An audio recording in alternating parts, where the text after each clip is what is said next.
आज 8 मई 2025 गुरुवार को मोहिनी एकादशी है। यह वैशाख माह के शुक्ल पक्ष की एकादशी तिथि को मनाया जाता है।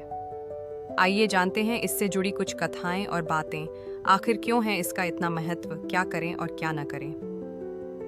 एक समय की बात है जब धरती पर अधर्म का अंधकार छाया हुआ था और देवता भी असुरों से थक चुके थे। समुद्र मंथन का आयोजन हुआ। देवताओं और असुरों ने मिलकर क्षीर सागर को मथा। उस मंथन से अमृत निकला और जैसे ही अमृत कलश प्रकट हुआ, असुर उसे लेकर भाग खड़े हुए। देवता असहाय खड़े रह गए। तभी भगवान विष्णु ने एक दिव्य रूप धारण किया जिसे मोहिनी कहा गया।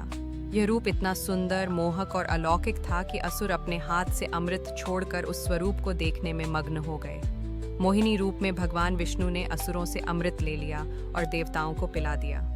यह वही रूप था जिसे देखकर असुर भ्रमित हो गए, लेकिन संपूर्ण सृष्टि को धर्म का संबल मिल गया। और यही दिन था वैशाख शुक्ल पक्ष की एकादशी, जिसे मोहिनी एकादशी के रूप में जाना जाता है। इस वर्ष मोहिनी एकादशी है, 8 मई 2025 गुरुवार को है। इस दिन जो भक्त उपवास करते हैं वे स्वयं भगवान विष्णु की उसी मोहिनी शक्ति से जुड़े हुए माने जाते हैं, जो भ्रम को काटती है, पापों को मिटाती है और मोक्ष की ओर ले जाती है। एकादशी तिथि प्रारंभ होगी 7 मई सुबह 10:19 से।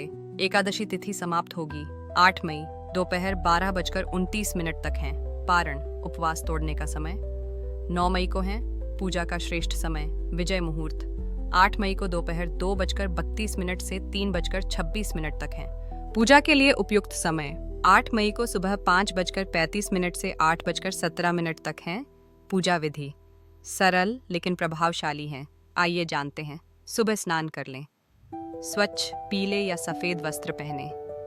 तुलसी दल, पीले फूल, पंचामृत और घी का दीपक भगवान विष्णु को अर्पित करें।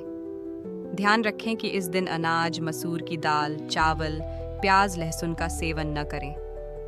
जो लोग व्रत नहीं भी रखते वे भी सात्विक भोजन लें और दिन भर ओम नमो भगवते वासुदेवाय का जाप करें। एक समय की बात है, चंद्रवंश के राजा धुंधुमार के पुत्र की मृत्यु हो गई थी। राजा ने जब ऋषियों से उपाय पूछा तो उन्होंने कहा, राजन, मोहिनी एकादशी का व्रत करो, तुम्हारे पुत्र को जीवन मिल सकता है।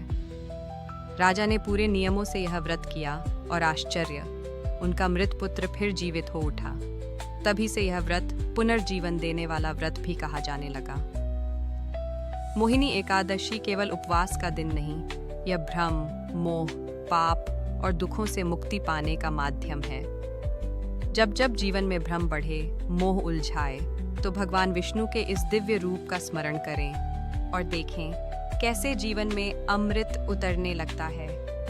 अगर आप जानना चाहते हैं ऐसी ही सनातन धर्म से जुड़ी और भी कुछ अद्भुत कथाएं, तो हमारे चैनल को लाइक, सब्सक्राइब और शेयर करें। जय श्री हरि। आपको हमारी कथा पसंद आई होगी और हम आशा करते हैं कि आपको इससे कुछ नया और रोचक सीखने को मिला होगा।